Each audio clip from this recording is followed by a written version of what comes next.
Channel welcomes you to Portland International Raceway for round 5 of the SCCA Speed World Challenge GT Championship.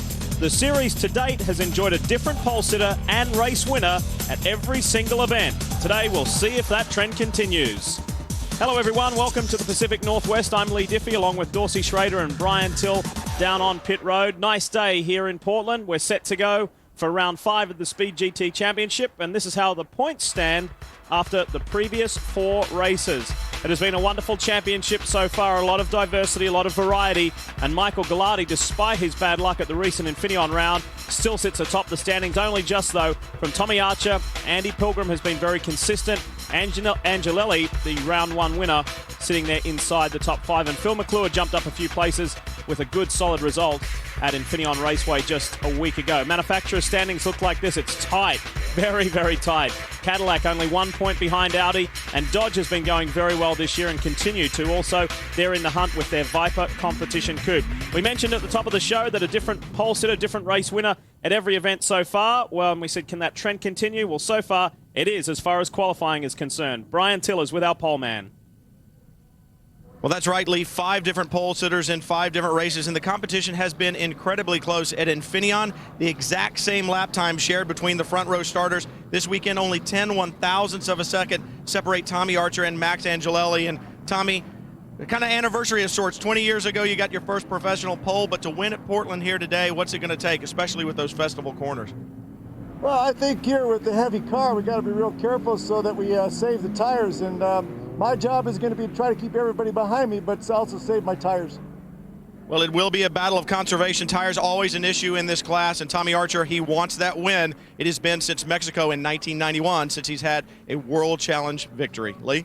Nice guy, and great to see him on pole position, and also good to have the Dodge Viper competition coupe up there as well. So we'll watch Tommy's progress throughout this one. It's a very short track, but it's pretty fast and reasonably challenging. Dorsey Schrader, you know it very well. Tell us more about it. Yeah, Portland is a very, very fast track. There's only one slow section. It's right here. It's called the Festival Corners. It usually crashes a lot of cars as a result. The cars will standing start here. They'll go all the way to turn 1, and when they get there, they'll be going quicker than they ever have in practice. It should be exciting.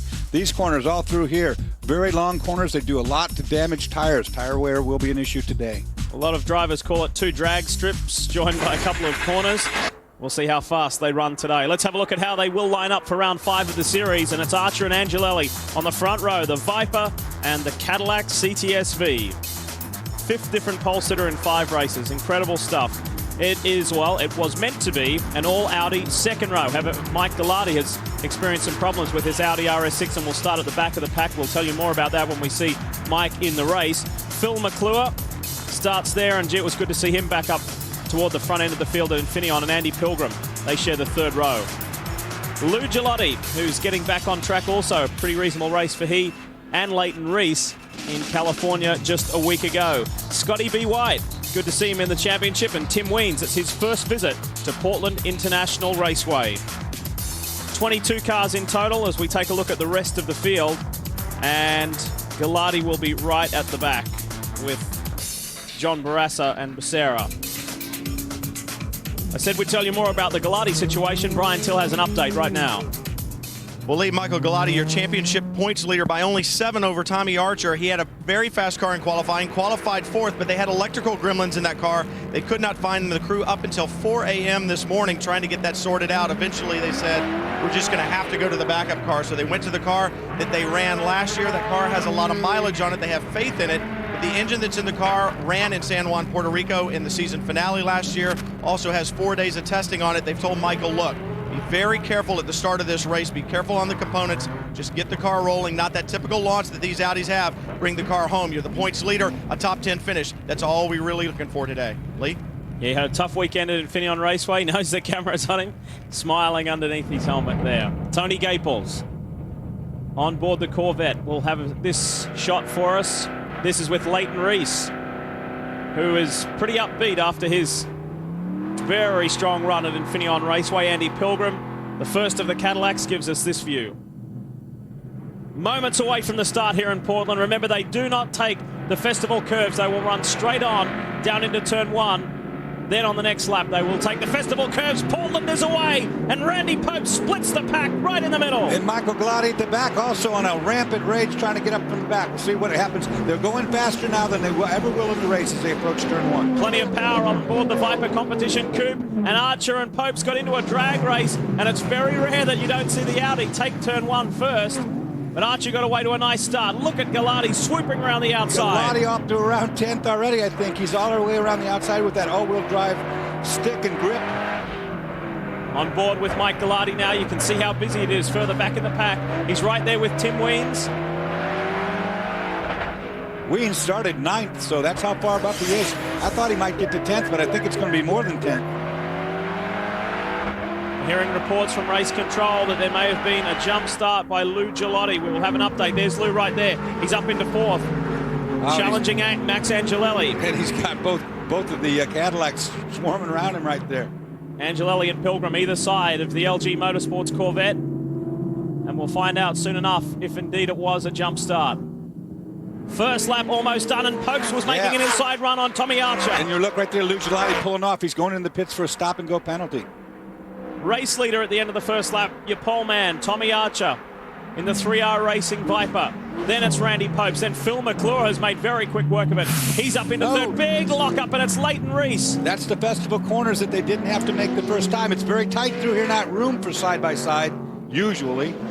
And you always see that locked-up brake smoke going in there. And Galati is already up with Andy Pilgrim, and that's Tony Gaples. And he will stick right there. Again, the festival corners gathers another car, and I think he will be very well stuck. And this is Tom Oates is in trouble as well. Oates the had second race in 2 weeks. Contacted the left rear of that car. You see the damage. It was a pretty unhappy race meeting last weekend for Tom Oates, and now more trouble again.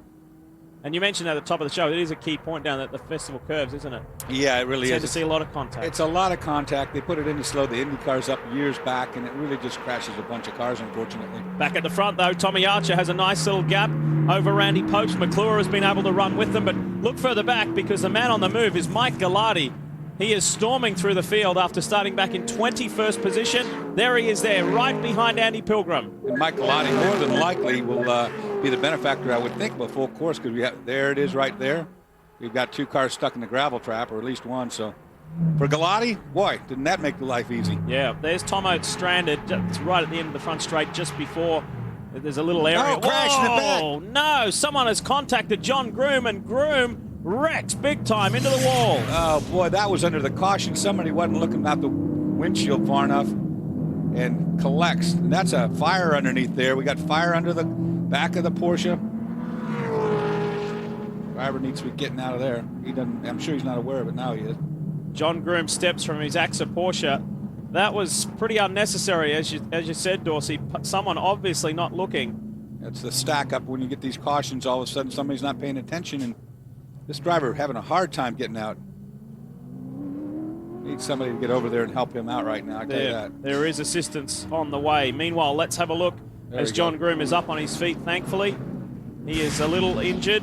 Let's have a look at what happened to Tony Gaples. Middle of your screen, silver and blue Corvette. Aha! So it's those 2 guys that came in contact. Gaples gets in the back of Tom Oates, and that takes both Corvettes out.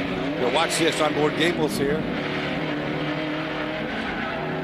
So nowhere to go. Oh, he just got that all wrong. Drills Tom Oates. Oates was completely not at fault whatsoever. Now look in the back of the screen here. This is going to be a big mess right there. These 2 guys were racing. Whoa. That was a bad bit of driving there. And we think that it was Kevin Chambers in the Corvette that contacted John Groom in the Porsche, but thankfully John is out of the car. Assistance is there, and we will get this cleaned up. First full course caution, round 5 of the Speed GT Championship from Portland International Raceway. There is a stranded Tony Gaples. We'll be back.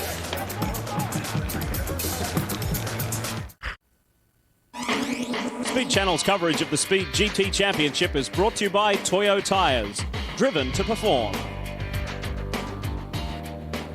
Welcome back, everyone, to Portland International Raceway. There's Tony Gaples' Black Dog Racing Corvette being towed from the circuit after contact between he and Tom Oates. There's Tom Oates' car just on the right-hand side. We're under our first full course yellow of the day. And this is the reason why, well, this is actually after the initial accident. Watch the back. To the left of the screen, you're going to see John Groom's Porsche will pull out of the line. There blue Porsche right there, and watch. They're racing. They don't even realize there's a caution. Both those guys had no idea the caution was out, unfortunately. Brian Till has more on this.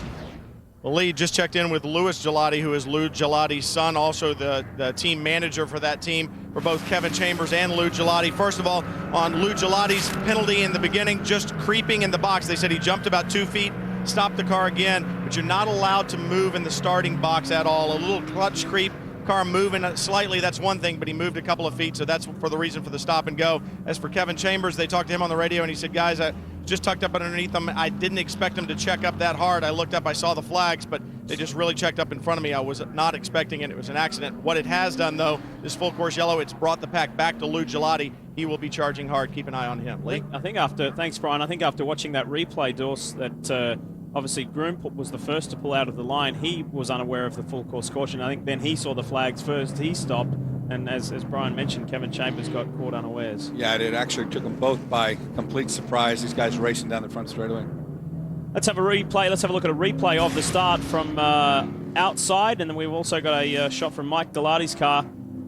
There's Randy Pope's center of the screen. Brilliant start in the Audi RS6. But on the right is Tommy Archer, the pole man. He responded nicely to take the first turn. Yeah, he did. And, you know, from our viewpoint, from that camera angle, you can't really see anybody jump. There's a lot of motion throughout the field, but we don't have the best look at that either. On board Mike Galati, watch him just weave his way through this pack. This is awesome. They don't have to slow up for the festival corners, so watch him work this corner. Do we go the middle? Do we go left? No, I'll go left. I'm going to go around them. Now, all-wheel drive with all that grip on cold tires, he's got the best car for the job right here. Look around the outside, he goes. Said, I can do it. You guys can't. I can. We've seen him on the dirt on a number of occasions this year. He knows how to drive out wide and drive very, very well. The mess is being cleaned up here at Portland. There's your top 5 at the moment. Hopefully we'll go racing when we come back. Back at Portland, round 5 of the Speed GT Championship, and we're working our way back to green. Tommy Archer at the front of this pack. The mess has been cleaned up down in the festival curves. We see green this time. Tommy Archer has a nice, clear, clean track ahead. Look at the Cadillac CTS-Vs. Left of your screen is Leighton Reese, and we're on board with Max Angelelli now. Dives up into 3rd place. But will he get hit from behind like so often happens in these festival corners? Nope, not this time. He gets through cleanly. Nice work from Angelelli. Remember, he started on the front row, did not get a great start, went back, and he's had to work extra hard since then. So there's Tommy Archer leading the way from Randy Popst. And then Max Angelelli. Can Phil McClure respond? Leighton Reese is up into 5th. Turn 1 and 2, both right-handers. It's almost like a 180-degree corner that you really can damage the tires if you really are aggressive through that corner. Turn 2, just the same way going the other way. 2 left-hand corners in the road.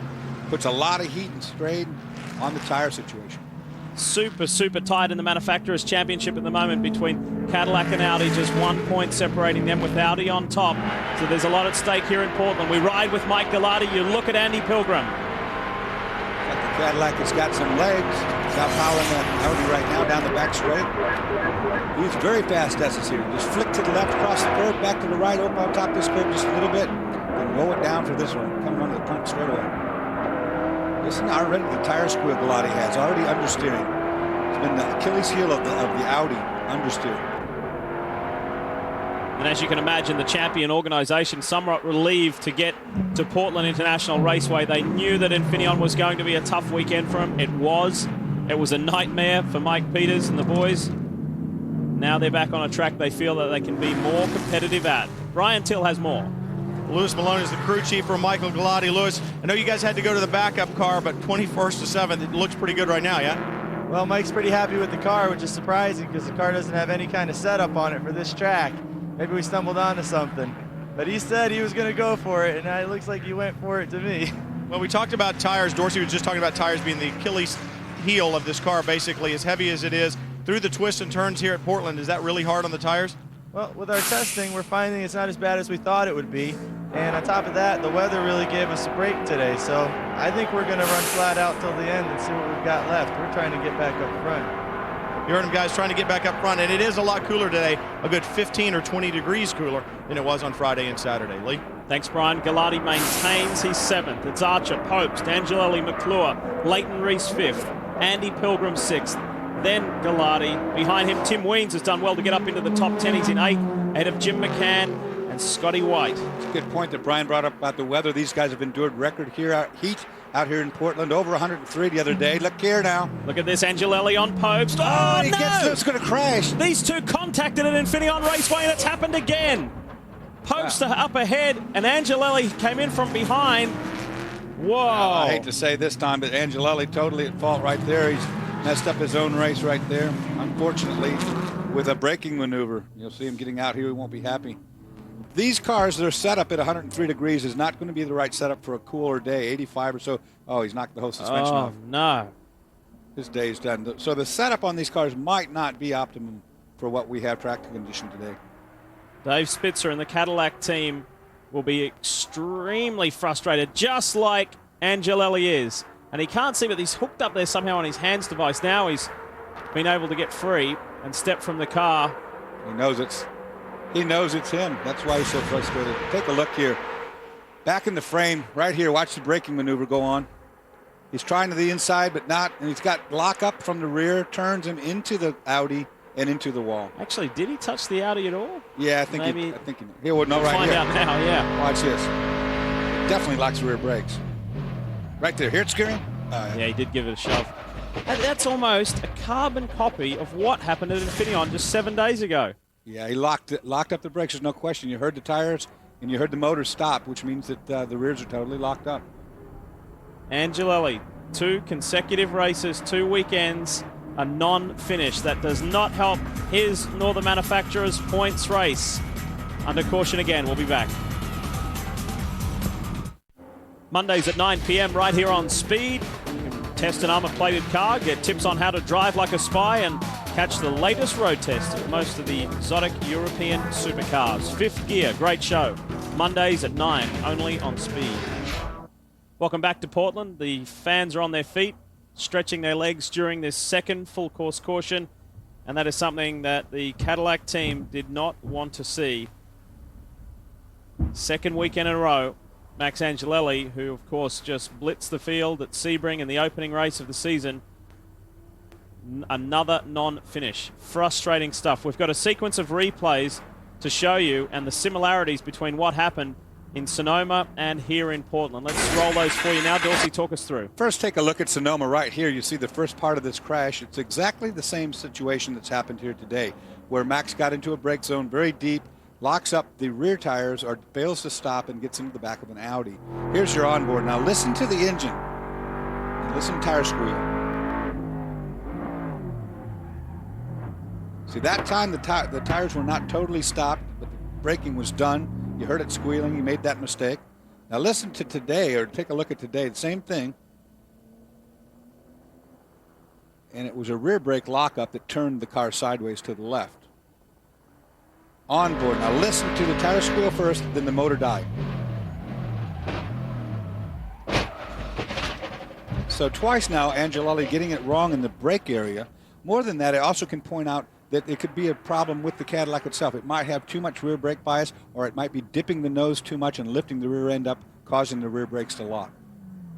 Well, a man who's been with GM for a long time in the prototype days with Cadillac and now running this program is Dave Spitzer. He's with Brian Till.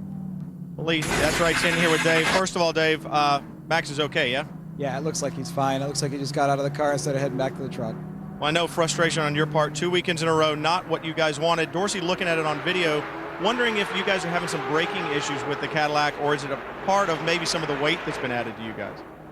We're not aware of any braking issue. We've been having a really good weekend. The guys have been doing an awesome job all weekend, and the cars seem to be straight and square. So I don't know what happened down there. It looked like something funny, because you wouldn't expect Max to make a mistake like that. He's a real pro, and I don't know what happened, but pretty frustrating. Definitely frustrating for these guys. You know, they struggled a little bit in Infineon. They seem to really find their legs here, but don't count them out, guys. They'll be back. Lee? They certainly will be. It doesn't help, though, with the point situation, as we mentioned earlier. Ready to go back racing. We do go back racing here at Portland. Look at Michael Galati. He is hungry for success today. Dives out of the line, looks at the inside on Andy Pilgrim. It's still Archer who leads the way. You're on board with Galati now. These guys smart enough not to try to go side by side in the festival corner There's no way you're going to do that without contact. But this man, Michael Galati, with an unknown car, had not sat in it till today, not one lap turned since last year, is on a prowl.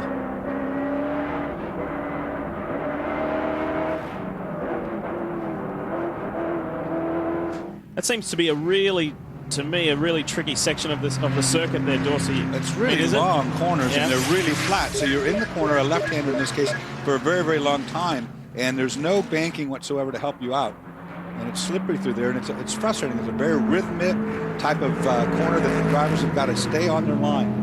You can do a lot of damage to the tires getting those corners wrong, I'll tell you that much. As far as progress in this championship in 2004, Tommy Archer has played the game perfectly. Started off the year with a trio of 4th places, then picked up his first podium of the year last weekend. First pole today, now he leads the race. The season just keeps getting better and better and better for the C3 Controls car. The 3R Racing Viper up front. Meanwhile, we ride with the sole remaining CTSV. These Cadillacs have shown one thing for sure all year long, is that they get better the longer they run. They're good on long runs. They start to pick up speed toward the end. So for Andy to be this close in still is very encouraging for the Cadillacs. Pilgrim is all over Leighton Reese. What do you have on Leighton, Brian? Guys, Leighton Reese is a guy who's been known to do a lot with a little. You know, he qualified 3rd last week, his best qualifying in this class. He finished 5th, his best finishing position.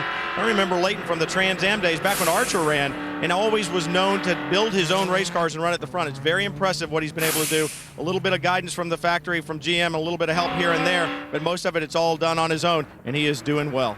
Lee? The 13 Bob Woodhouse is in trouble. He has beached the car, and boy, it's been a frustrating 2 weeks for this guy. He trashed his other car at Infineon Raceway on the promoter test day, and now he's spun and will need some assistance to get out of there. Take a look here. He gets a little help, I'm afraid. He gets nailed from the back end there by Lou Galati, who puts him in this situation. Lou hits him from behind, sends him flying into the gravel trap, so he won't be happy about that.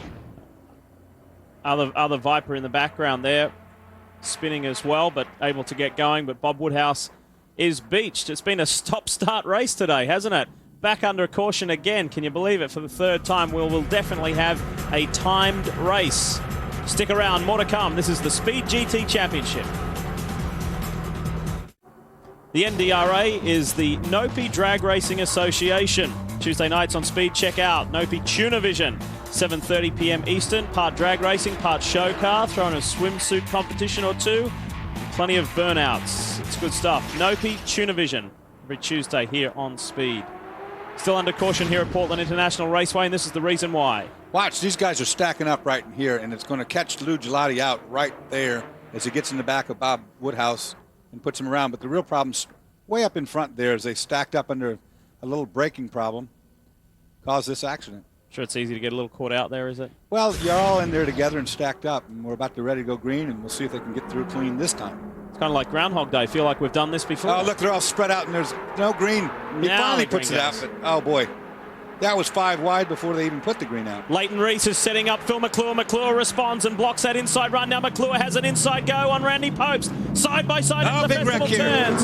And Pilgrim's gone around, so too has Galati. Well, Galati got into Pilgrim, drove right into straight inside of him there. That was all that jumping back and forth back at the start that caused that. If they can get going, we may avoid another caution. Let's hope so. Definitely Popes drilled Galati because he had way too much speed on from that. That really shouldn't have been a start. I mean, on a new start, you can't do much. But they were not clean by any means. I think one of the big movers in that pack may be Lou Galati. I think he was able to weave his way through there pretty well. On board with Leighton Reese at the moment, though. Sits 4th.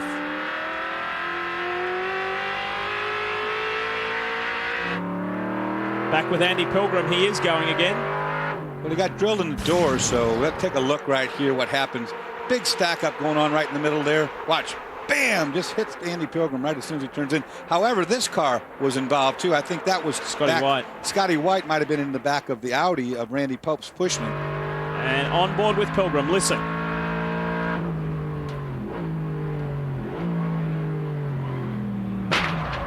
that's about right. I think Scotty White was hooked up with Randy Popes and shoved him into Galati. Galati and shoved him into Pilgrim, because Michael Galati doesn't make mistakes like that often, that's for sure. But in any event, the Festival Corners claims more cars.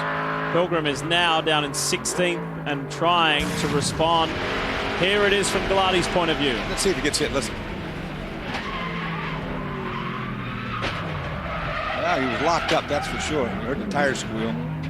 I don't know if Scotty was behind him in him or not, but I didn't hear any hit. Two major points of contact, both between the title arch rivals, Audi and Cadillac. Angelelli contacted the man sitting second there, Randy Popes, and then now the reversal of that, Galati rams into the side of Andy Pilgrim. Tough day for two of the big teams in this championship. Brian? Well, the guy out in front is Tommy Archer, though, and these restarts, these yellows have been good for him. One of the things he said at the very open of the show was it's all about tire conservation. Every one of these yellows, and with the temperatures being cool, allowed them to cool those tires back down. I also asked about the start. You know, what a surprisingly good start he got compared with the Audi, and Will Moody said with a smile on his face, we chose the left side because that's where the cars run on a regular basis. More rubber out there. These guys thinking like drag racers more than road racers out there, and it seems to be paying off. That was Al Becerra you saw go off the side of the circuit. It was Lou Galati who got a good run through, and here is Lou now right on Leighton Reese. So remember, Galati had to do a stop-go for jumping the start. He rolled in his box, not allowed to do that. Had to come in, lost a lot of time, but has been storming back through the field. Good drive, Lou Galati. Now mixing it up with Leighton Reese. Brian was talking with Will Moody, who's a longtime crew chief back from Trans Am days, and that I couldn't figure out why would they start on the outside. Now I know that was very smart thinking. Get the rubber advantage, because that V10 makes a lot of wheel spin. And keep in mind too that Tommy Archer is carrying the highest amount of rewards weight at 135 pounds. You're looking at Leighton Reese in the banner engineering Corvette up against the LG Motorsports Corvette of Lou Galati. Two long-time campaigners, been around for many, many years in motorsport, and a welcome return to both of them to the Speed GT Championship this year.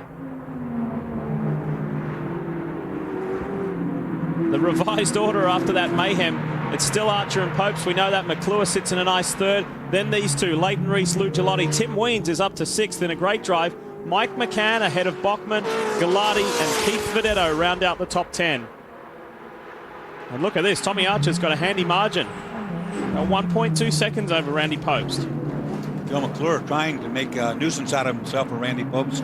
Looks to the inside, really wasn't even close enough to do it, just trying to aggravate him. So it's Viper competition coupe, Audi, then Corvette. In fact, 3 Corvettes in a row. Here they come, there's the champion boys. Has Popes got anything for Archer? We'll find out. It's been an eventful day, to say the least. And it started with John Groom going hard into the wall when a caution came out. Then Max Angelelli, surprisingly, coming into contact with Popes. He was frustrated beyond belief. Then we see Lou Galati coming into contact with Bob Woodhouse. He spins, gets stranded. We've had a succession of yellow flag periods here at Portland International. And most recently, Galati Pilgrim slam down in the festival curves and then get going again. What a day. Yeah. And Lou Galati finally gets through on Leighton Reese. So in the drive of the day, Lou Galati has come from the back of the pack right the way through to now be running in the top 4. Phil McClure, the next one on his list. Still having an uneventful third place run so far, but he'll feel the heat very shortly from Lou Galati, and will have to step up the pace. Tim Weens sitting in his career equal best position of 6th at the moment, but he's being hassled by 2 other Vipers. He's got Mike McCann right on him, and then the 98 of Gary Bachman, who's making his Speed GT Championship debut today. He lives here in Portland, doing a nice job. He runs in 8th at the moment. Mike Galati has made his way back up to 9th. Andy Pilgrim, frustratingly, sits down in 10th after being a top 5 car today.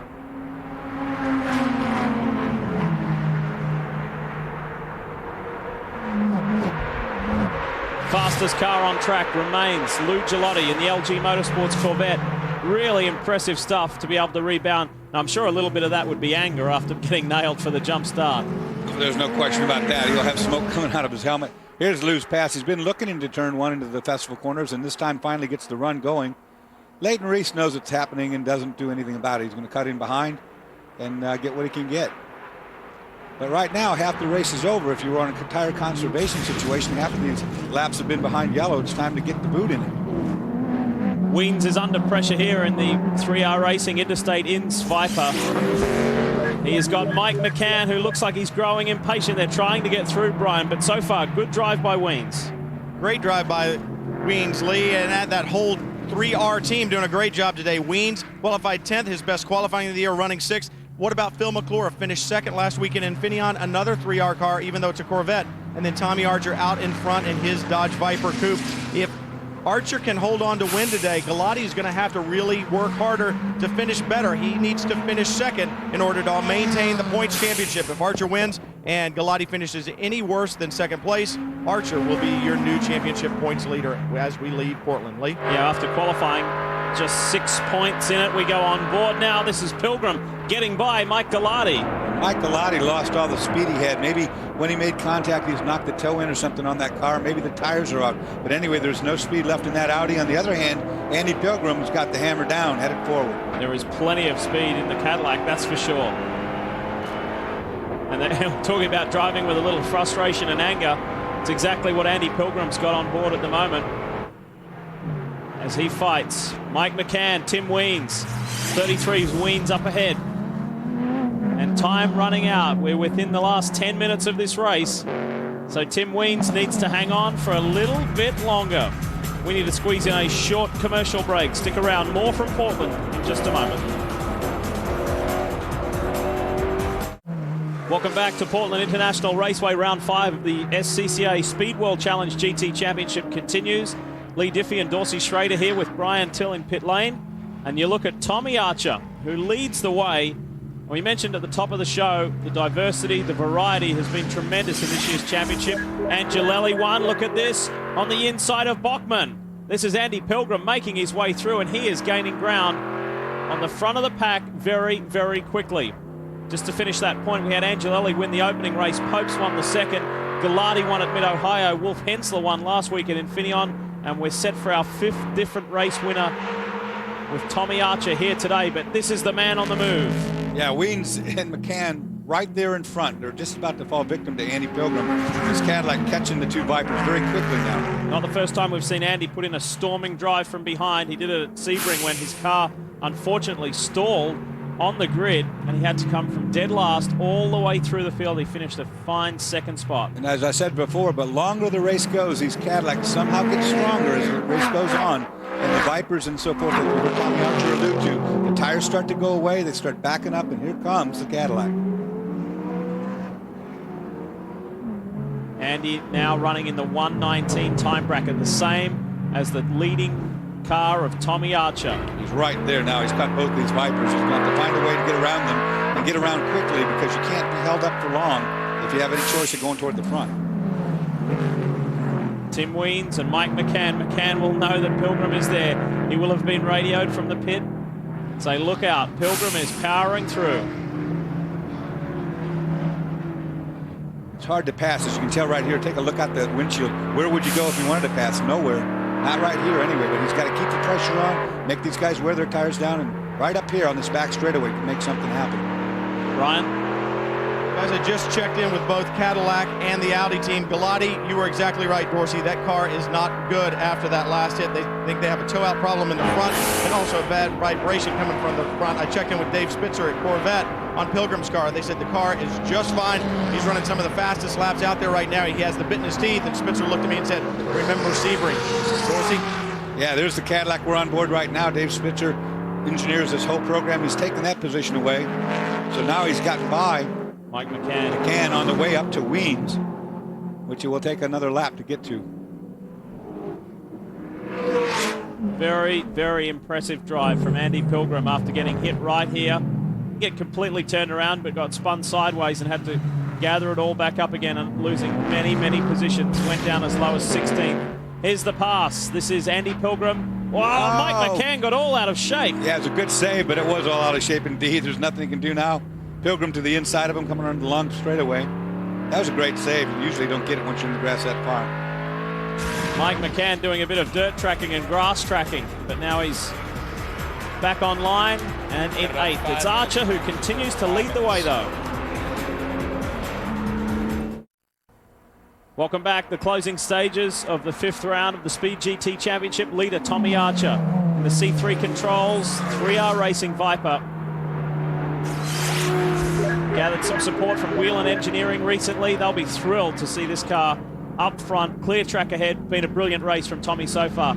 Popes has been involved in a few minor skirmishes, but he's remained pretty clean so far and sits a fine second. That'll give Randy a boost after a tough weekend last weekend at Infineon. And Phil McClure, there he is.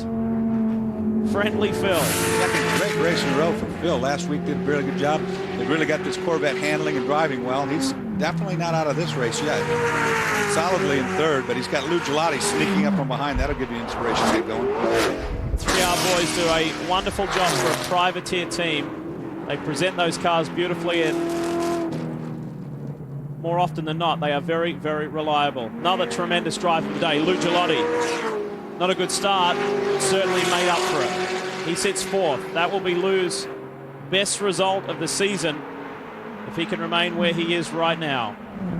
As far as the championship is concerned, Galati sits 7th and has a lot to gain. We ride with Reese. Leighton Reese has really dropped off the pace. Remember, he was just having a great battle with Galati. Those are the cars leaving the frame at the top. So something on Leighton Reese's car is not as happy as it once was. Let's look at Andy Pilgrim. Another move here. He gets by Tim Weens. Oh. Whoa, just a little love tap there. Unsettles Tim and sneaks through on the inside. Yeah, it's just like, I'm over here and I'm going to watch here. Contact yet. Now the next one's a left-hander coming up. He's trying to position himself. Just leans in a little bit. That was friendly. Yeah. But you see how skated it is on those corners? All of those cars, 4-wheel drifts, both of them. There's just no grip right through them. Is that what you call a polite push, Doris? Yeah, there'll be a discussion about it. It wasn't a blatant hit. Tommy Archer on the way to his first victory in World Challenge Racing since 1991, and it's been a long time coming. Stock car racing, they just say it rooted him out of the way a little bit. Archer has enjoyed success here at Portland before,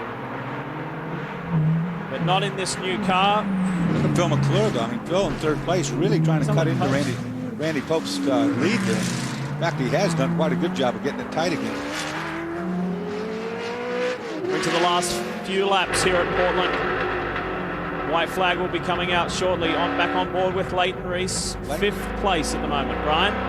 Well, disappointing for them. Even though they're running up in 5th place, that would be a good finish for a lot of guys, but as well as they were running, disappointment. What the problem is, they've got a misfire, some kind of electrical misfire, perhaps even lost a cylinder. Any way you look at it, they're not getting the speed that they need or the power off the corners, and they're dropping back, guys. Let's have a listen, Dorsey, see if you can talk more about this. I might have had it's flat. You can hear it's on 7, not 8. I mean, it could have been a spark plug wire. It might have had a valve problem. But he's inching along toward the finish with a wounded car for sure.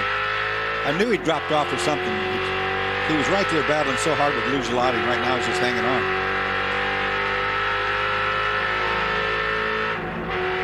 Leighton Reese had 2 rounds that really hurt his championship hopes. Lime Rock Park in Mid-Ohio, not good at all. White flag is out, and Tommy Archer 1 lap away from victory. His first of the season, his first in a long, long time. And it will be our 5th different winner if he can hang in there for another 1.9 miles. I don't think Randy Popes was close enough to close up that much gap. No mistake being made between these top 3. They should end up just about like we see them, because they're really just running off laps now. 1 lap to go. This is good for Randy Popes, though, for sure. Report from the track that Lou Galati is leaking some coolant and has slowed considerably. Well, watch out on the last lap for dropping coolant. If you're the leader, that's what you don't need. Oh, no. He's off the pace. He's off the line. That's good. Trying not to litter up the racetrack too bad, but trying desperately to get around 1 more lap. What dreadful luck. After such a dynamic drive, he's been bitten with 1 lap to go and drops out of the top 10. You gotta imagine his gauges are pegged right now, completely pegged. Couple turns left and this one's over. Well, there was happy memories at Laguna Seca last year when the late Paul Mumford scored a victory for the Viper competition coupe. The Viper stands on top again with Tommy Archer at the wheel. Great drive from pole to victory lane, and Tommy Archer in the 3R Racing Viper competition coupe, victorious in Oregon. Sensational drive by Tommy. Very clean stuff. Had to fight for it early on with Popes, but ever since then, clear track ahead in a caution sprinkled race. Very much stop-start, but Archer remained in control, and when we come back to Portland, we'll talk with our top runners.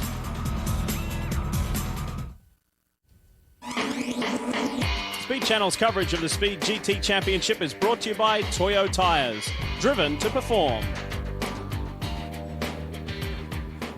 Welcome back to Portland International Raceway. Well, a very, very satisfying day for 3R Racing, and Brian is with the boys. Here with Tommy Archer. Tim Weens walking away over there, but we'll get a word with him in just 1 second. Tommy, what a great job today. You and I talked yesterday, and you said, I just need to have them give me a car I can win with. I think you've got that car. Will Moody did a fantastic job, the whole 3R crew, and I want to say hi to my wife Jacqueline home, and Stephanie, Pamela, and Andrew, all the people back home. But I tell you what, that C3 Controls Wayland Engineering 3R Viper was just awesome. I mean, I had to go like heck down the straightaways because they were faster in the turns, and we knew we needed to be easy in the turns to save the tires, and a couple cautions helped us out. But I tell you, it was a lot of fun driving that car. Will gives you one hell of a piece. Well, it was a piece to win with today, and what did Tommy Archer do? Took it to the checkered flag, guys. Great job by Tommy. That will give him a huge boost and make the championship very interesting. Popes and McClure, the podium place getters. And Tim Weens, we congratulate Tim, his first ever top 5 in World Challenge Racing. Great drive by Mike McCann as well. You have to feel a little sorry for Lou Galati, who dropped from the top 10. We do congratulate, though, the man in 9th there, Mike Galati, after that storming drive from the start. He did win the Sunoco Hard Charger Award. And Stu Hayner, great result in the Pontiac GTO, almost breaking in to the top 10. Time to get back down to Brian, and he's with the man who finished runner-up today. Randy Pope, second place. I know you wanted that victory, but after the things that we saw down the festival corners, great job and back on the podium here. Well, there's a wide variety of cars and performance in this series, and the drivers have to compensate for that. And the Audi RS6 was fantastic. Champion Racing has worked night and day, literally, to get the cars ready. The RS6 was handling super. The Toyos held up. I got to thank Dave Mirage, the owner of Champion Racing, and Rod Bymaster from Audi Sport North America for putting me into such a hot race. We're going to get the next one. The next one. We'll keep an eye out for that. He is the reigning champion. Randy Popes pumped up about his second place today. We've had a change at the top, though, in the championship. There was 6 coming in. Galati over Archer. Now it's 9. Archer over Galati. And Andy Pilgrim just keeps chipping away. He's been very consistent. Winless, though, but still 3rd in the championship. And Audi extends its lead by 4, but still 5 points is 5 points. Audi over Cadillac and Dodge coming up certainly quickly into the manufacturers' championship chase. Time to hear from the man who was tangled up in a little bit of misfortune today. Here's Pilgrim. Well, Andy Pilgrim, you saw it all today. You saw it from the front and from the back. Got exciting out there, but consistency, still 3rd in the championship. It's not slipped away yet, has it? No, it was. I'm so glad that we got hit between the wheels. Otherwise, we never would have had a chance. It was a hard hit.